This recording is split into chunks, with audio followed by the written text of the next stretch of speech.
Sadguru Nath Maharaj Ki Jai, and welcome to Jagadambe Reads the Holy Books of India, Mahabharata234. As you may remember, Virata was very pleased with the Pandavas for the help they gave him. Yudhishthira spoke sweet words and asked the king to send messengers to the city, announcing the victory of the king.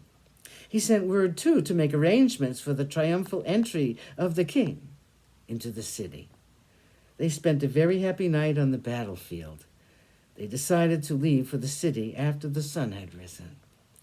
Chapter 14, Uttara Kumara, the young prince. On the day following the Trigarta attack, as per their program, the Kauravas attacked the city from the northern side. They came and captured the cows. The cowherds, taken by surprise, could not defend the cows and rushed to the palace and told their story to the people there. They entered the palace and went right in. There they found no one except the younger son of Virata, by name Bhuminjaya. He was better known as Uttara Kumara. The cowherds went to him and told him about the havoc that had been caused by the onslaught of the Kauravas. They said, "Your father has gone to fight the Trigarta army. You must now come to our rescue and help us to recover our cows. Please prepare yourself for the fight, and do not be late. The enemies have already gone quite some distance. You'll have to overtake them and bring the cows back for us. The king thinks that you're a worthy son of a worthy father.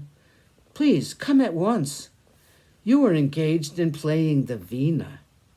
Push it away from you.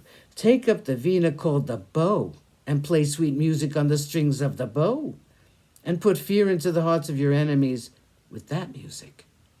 Please, hurry." The prince was sitting in the midst of the women of the royal household. He spoke now. He said, "Certainly, I'll go at once and attack the enemy. I'll take up my mighty bow and destroy the entire host of the Kauravas. But just at the moment, I'm in a terrible predicament. I have no charioteer fit enough to steer my horses through the ranks of the enemies. You all must know that half the battle is won because of a good charioteer. Without him, there's every chance of my losing the battle. He must be a capable person. He must be used to driving the chariots of heroes like me. My own charioteer was killed recently in the Great War. I fought for 28 days and nights together. I ask of you all to get me a good charioteer immediately. I do not care about the enemies.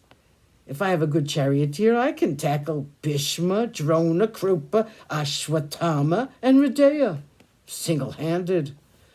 That does not worry me in the least. I can fight with the Kauravas as Indra fought with Vritra. I'll kill all of them. I will rescue the cows in a moment. People who see me fighting will say, 'Is it Arjuna?' There is no one else who can fight so well. I am confident of that. Please, arrange for a good charioteer at once." Draupadi was there with the other women. She heard his words. She could not bear to hear the bragging of the prince and his talking of himself as equal of Arjuna. Arjuna looked at her and smiled to himself. He managed to get a few moments alone with her. He said, "I saw your anger, and I thank you for it, my sweet queen. Go now to Uttara, the princess, and tell her that in his fight with Indra during the burning of the Khandava forest, Arjuna's charioteer was Brihanala. Tell her that she can go, and tell her brother about this.